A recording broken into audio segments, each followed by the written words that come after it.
episode 9 of Sharing the Brain. I am Steve Magadance, and I'm here with my colleague and friend Stu Guthrie, who you'll hear from in a second. But before you do, I want to start by introducing our special guest and by welcoming you back to a new year. Happy New Year to all 55 of our listeners and watchers. Today, we have a very special guest with us, someone who I've known for quite a while. We have Dr. Angela Breidenstein, a professor of education at Trinity University. She is by practice and at heart a teacher, and has been for quite some time.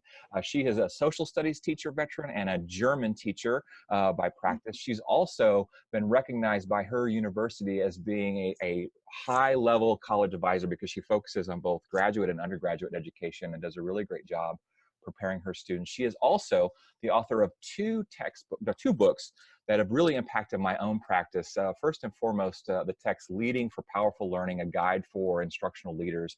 And most recently, this last year, she published a second text where she was co-author with several others, entitled An Uncommon Theory of School Change, Leadership for Reinventing Schools. Dr. Angela Breidenstein, or Dr. B, as we are fond of calling her around these halls, welcome to Sharing the Brain. I'm so honored to be with you guys this morning. I'm a fan. I'm one of those 55 people. And truth be told, I spend a lot of time at Steve's school because we've had a long-standing partnership there.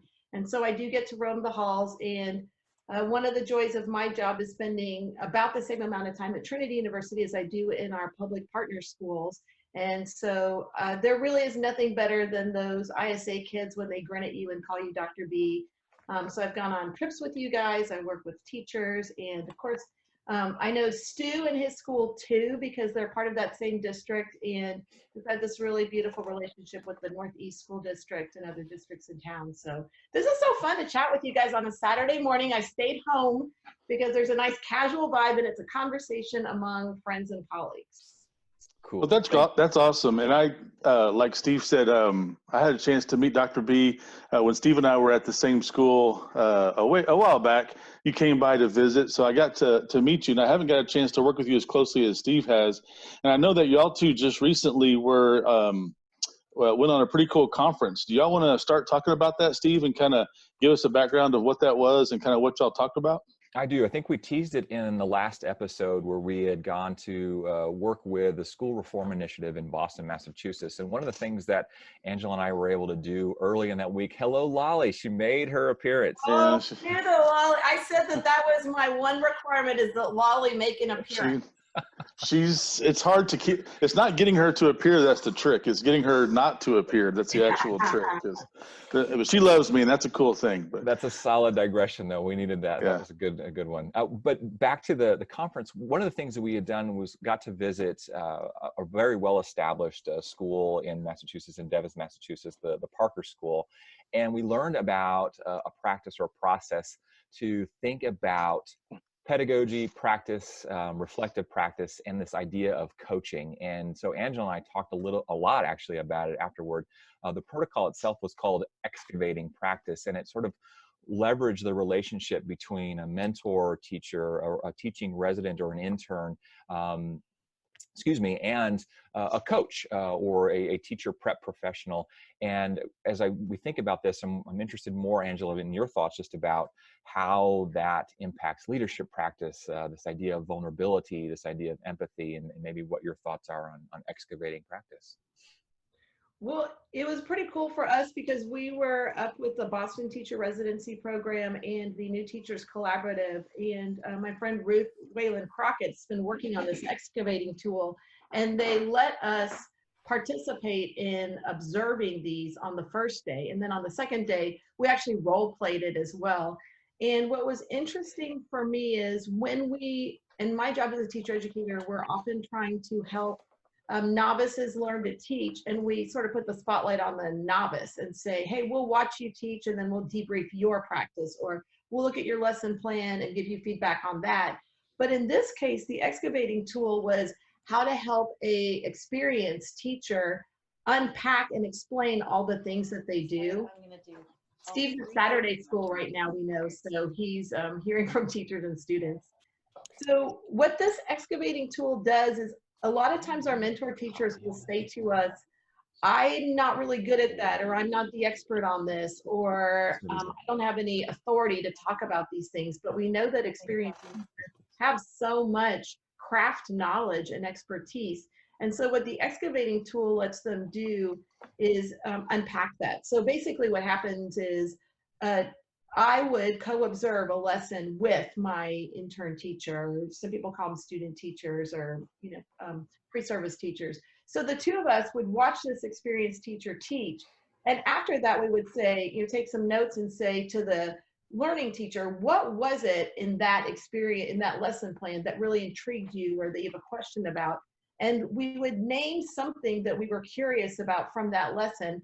And then the three of us would sit down, the student teacher, the mentor teacher, and I, and say through this process, what did you do? How did you know how to do that? Why did you do that? What would you do in other cases?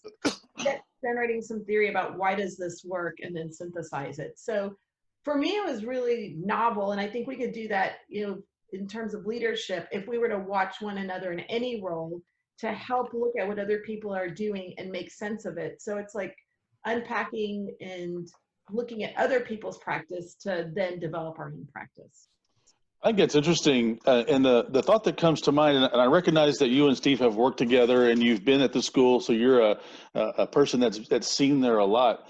But for a new school, say that we were to do something similar at our school, how do you get the teachers to be comfortable sharing? Now, I understand as a mentor teacher, you expect to be observed by your student and that kind of thing, but having an administrator sit in, and then all three discuss it, I'm just speculating that there's probably a little bit of warm-up time. How do you kind of break down that barrier to make sure that all parties are warmed up and excited to do that practice? Well, Steve, the way I remember it, when we talked to them, the first time they did it was a little bit of a new experience, but the second time people were in. And I think that's something that we always have to think about, is that sometimes people balk the first time because something's new, and then we all balk and we never go back to it. And we even talk about that with new teaching strategies with our students when they teach a new strategy the first time. And, students don't stand up and cheer. It was new. They're trying to figure it out. So, but they told us that it was only the second time that we watched, we had, what was that, Steve? Like 15 people watching the fishbowl happen. And then afterwards, we asked the three people, how was that to have the conversation, have us watch? And they said it was fine. It was great. I was like, whoa, because that was pretty big to have 15 people watch you. But they were having an authentic, interesting conversation that was meaningful to them. And we just sort of faded into the background. But I think these are meaningful, relevant conversations that people want to be having. And maybe what we're trying to do with our new teachers at Trinity is not cook up all of these things about the Lone Ranger syndrome, do it on your own, and that it all depends on you, that you're self-made. Like, we start from the beginning by having collaboration in the DNA. Gotcha.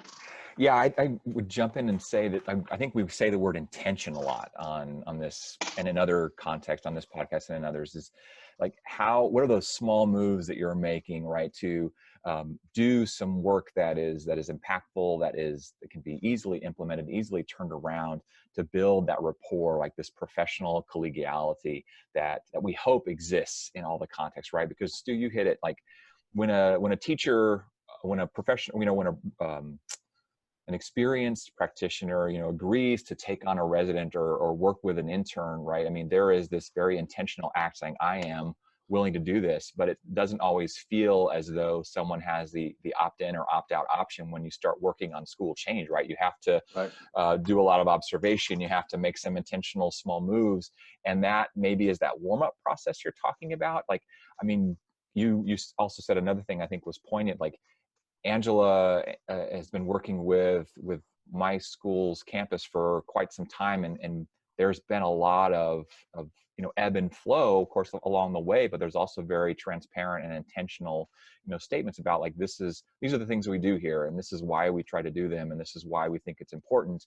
And that has gradually kind of worked its way through the the pattern of the school. Students are expecting it. Interns that join us are expecting it.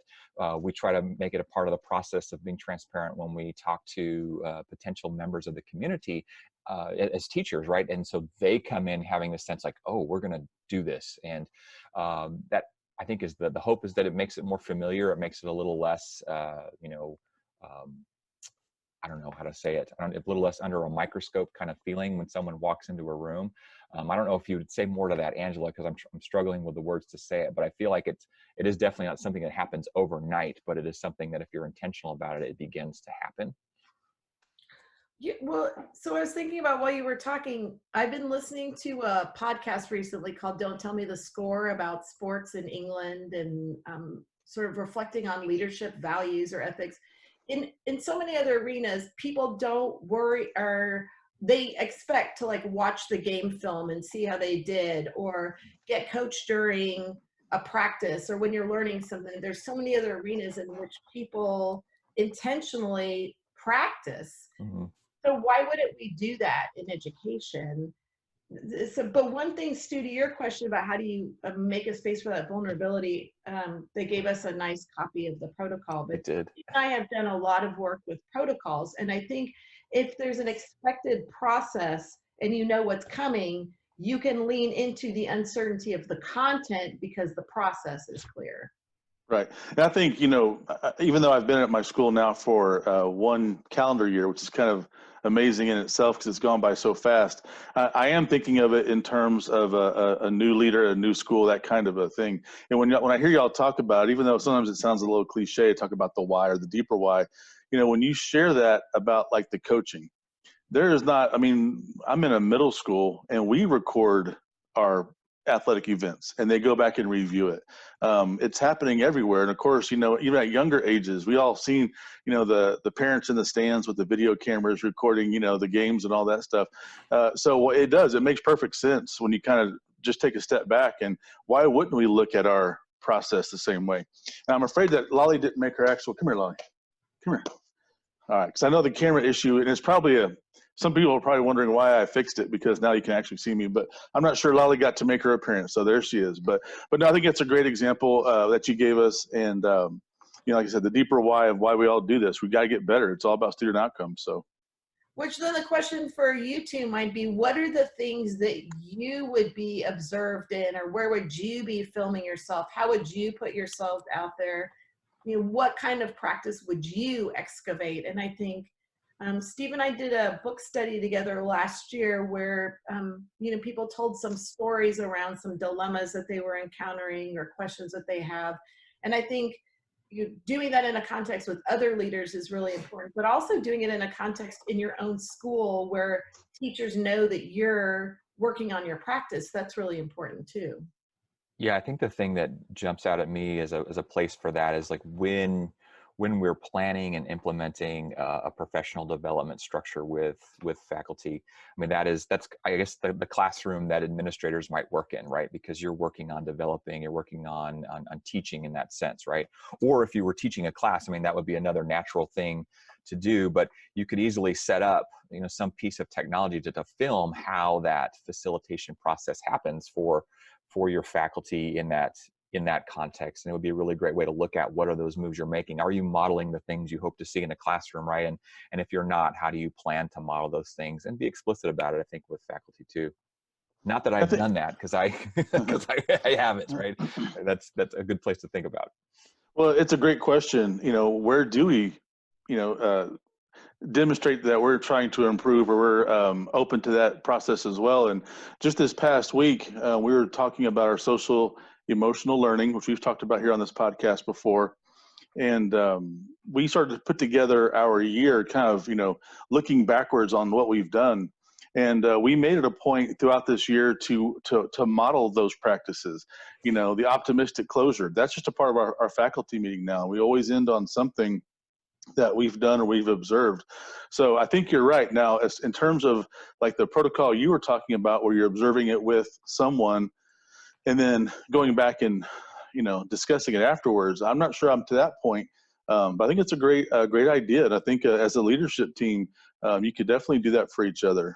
You have to have, faith in each other, and you have to be confident that you can share things both with the principal and each other to improve the school. So I think it's a great idea, and I'd be curious to see, Steve, if that's something we could talk about in a future podcast, how we've worked that in. I do want to jump off really quick, and I'm not sure, Steve, you're ready to talk about this, but you are teaching a class, and that is kind of something that we had talked about maybe revisiting at the end of the semester to see about your experience doing it. But put yourself in that role as a teacher and talk about that for a second. How did you feel with that same protocol y'all are talking about? Yeah, no, you're right. I am teaching a class. Might have said that in a big group of people this week, and I think I reflected on that, like why did I do it there? But I thought there was something in that moment that made it important for me to say that, because I think one of the reasons that I took it on, well, there were structural reasons why I took it on, but there were other reasons that were both personal and to the community important.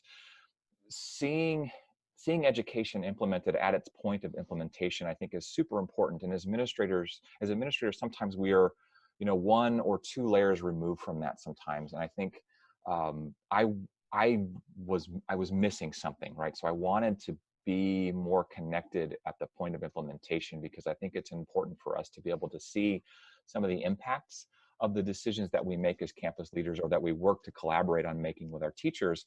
And I have to tell you, I've just finished the first full week of instruction, and when I was teaching, we were still working on an alternating block schedule. So planning for a 50-minute period is very different for me than it was when I planned before.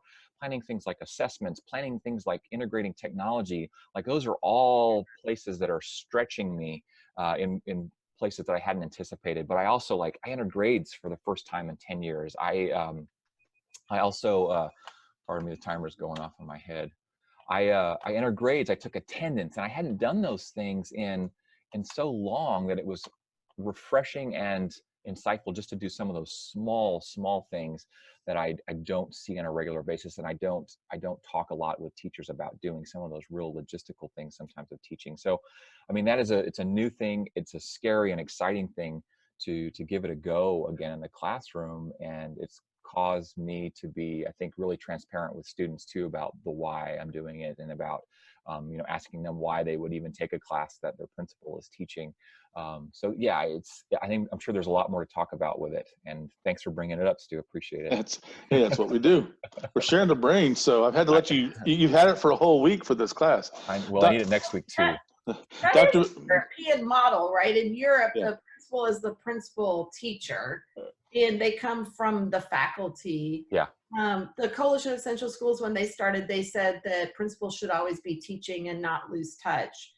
There's something, and I remember when I taught the leadership class at ISA with Liz and Sherry, we had to learn mainframe to do attendance, and we became very facile, but I think it's about developing an empathy, or that people see the principal as a leader.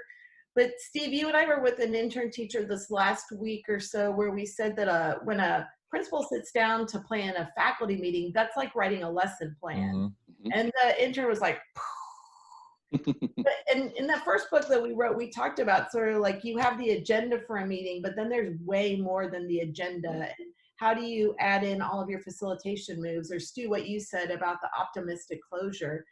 So whether or not you can teach a class at your school, you're always teaching, but I think how you think about your leadership practice as either a facilitation and teaching practice, or as an administrative or bureaucratic practice. And so that will come out in anything that you do, or any interaction you have, I think. Yeah. Dr. B, let me ask you, I'm sorry, Steve. Well, Dr. B, let me ask you a question. No, I'm sorry. I've taken this from you here, obviously. You get to talk to Dr. B very often. This is my one of my few chances I get to interact with Dr. Breidenstein. Thank you. I appreciate that. But what you brought up, you hit on a little bit about the bureaucratic aspect that we all deal with in public education. Something that's always on my mind is, how do we limit those things that keep teachers from doing what they're there to do, which is teach. I know that in all your experiences, you've come across that, and having taught and having to use mainframe, which those in our district will know was a chore, even though we miss it sometimes. talk about that really quick. How do we, as administrators, help facilitate teachers to let them do what they're there to do? Because it always seems to be a struggle. We're adding more things all the time. I know, and when I watch what our first year teachers are doing, and what I think about what I was doing in 1991, 92, 93 when I started, and we were actually explaining this to a student the other day, when we used to take attendance and we would write the white slip and put it on the board, and kids would come around, and I don't know, were things simpler then? Were they inefficient? But when I think about now how teachers use their time and what we're asking them to do, I have a first year teacher in a district who has 183 students on his roster teaching social studies. I can't fathom how and you've seen all the charts going around right now on Facebook about if I spent 1 minute on a paper, how long it would take me to grade. When I think about the core tasks of teachers, they are to prepare really engaging curriculum and lessons and pedagogy, to think about how to assess and give kids feedback on their learning, how to build relationships with kids and talk to them, get to know them as individuals. So just think about all that takes. Some of the things do worry me about the other things we're asking teachers to do. And I think about duty, for example. We want to know the kids are safe in a school. We know that our schools are huge, complex places, and we want caring adults around in important places. And anytime you ask a teacher to take 20 to 30 minutes or 15 minutes, what are the other things they would be doing in that time? I always think about those sorts of things. So I think it's sort of a constant conversation with teachers around what are the big goals and objectives, and then how do we design time or experiences around those. And I think that's just a sign of the leader. You already even be thinking about that question.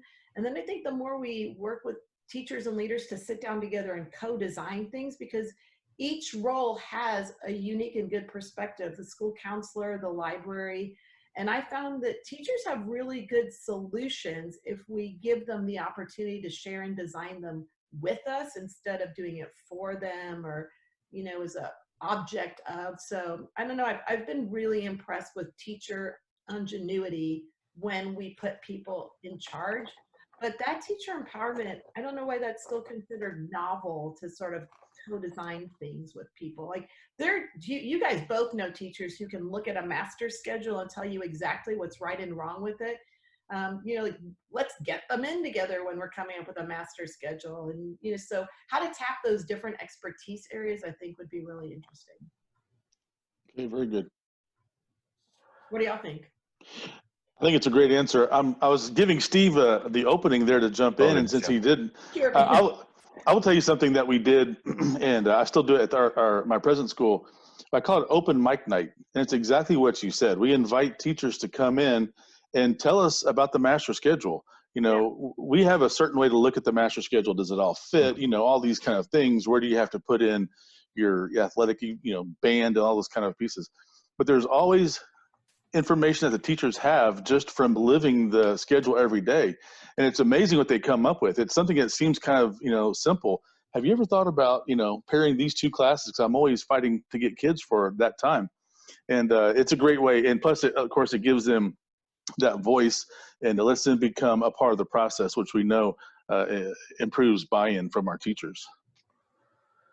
Yeah, I don't know if I have anything new or insightful to add at this point, because I'm just thinking about hearing the things that Angela said. And you wonder as a leader, how you continue to evolve, continue to keep things fresh, continue to add voices, or to allow opportunity to add voices, right? I think then that's when we think about all the core functions of teaching or the core functions of leadership, and how if you add one more thing or make one more opportunity available, where do you reach that saturation point? And I think about that a lot. I think about that a lot, and I don't know how to articulate how I'm thinking about it a lot, except that I wonder about those core functions. I wonder about adding that other thing in the plate. I wonder about helping people feel comfortable saying, I'm going to take this off, or no, I can't do that now, and keep themselves and keep care for themselves, so they can care for kids. And Steve, we've talked about this before. We talk about modeling and we want to do things in a certain way. But when somebody comes to you and says, hey, let me do that for you, it's very hard to say, yes, please take that. We always want to be that person that will take that next piece or the next. We don't want to give something away. So yeah, that's a tricky one, and it's probably a topic for another good a podcast at some point. It could be. Where are we at, Steve? Are we ready to let Dr. B go? Have we tortured her enough in sharing the brain, or do you have anything else to wrap up with? I feel like this has been a really great first of the year conversation. I'm really, really pleased that we were able to have Dr. Breidenstein, and I can see just by the look on her face that she wants to say something too. Oh, well, I will say one thing. That's called being put on the spot. We told you it was loose. We told you it was loose. Well, I was thinking about this because I was in something recently where someone said that they don't like the phrase giving students voice because they already have voice. We need to listen to it. And I think it's like what you guys are talking about too is about giving teacher voice. Well, they already have it. And so do leaders. Like any of us have a voice. And so how do we create spaces and opportunity for those voices to emerge and be heard? And something that's really tricky that we're trying to talk about in classrooms all the time is how to differentiate learning.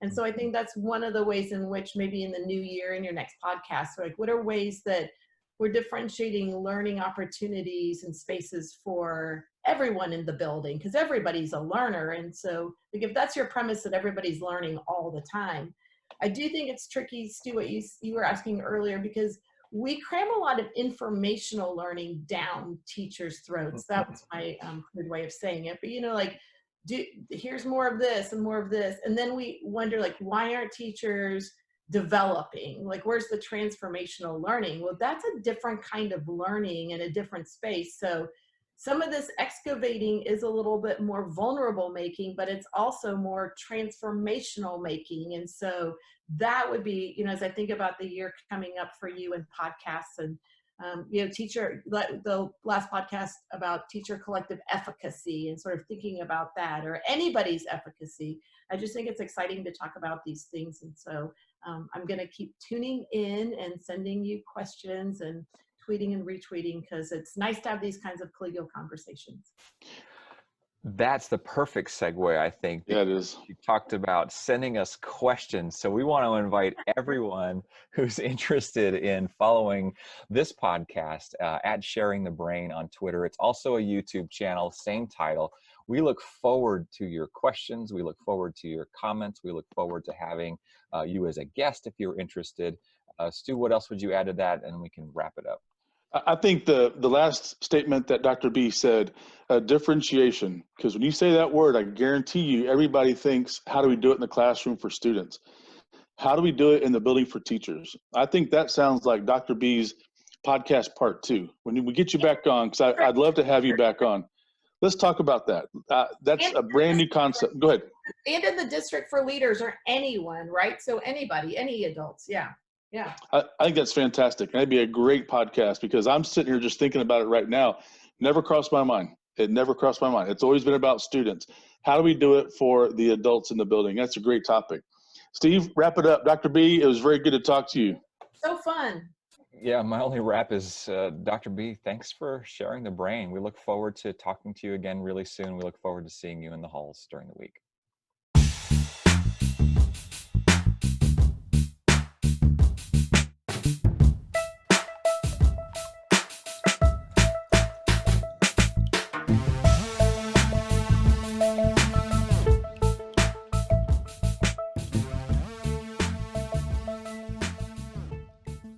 Hit record, and yeah, we're on it.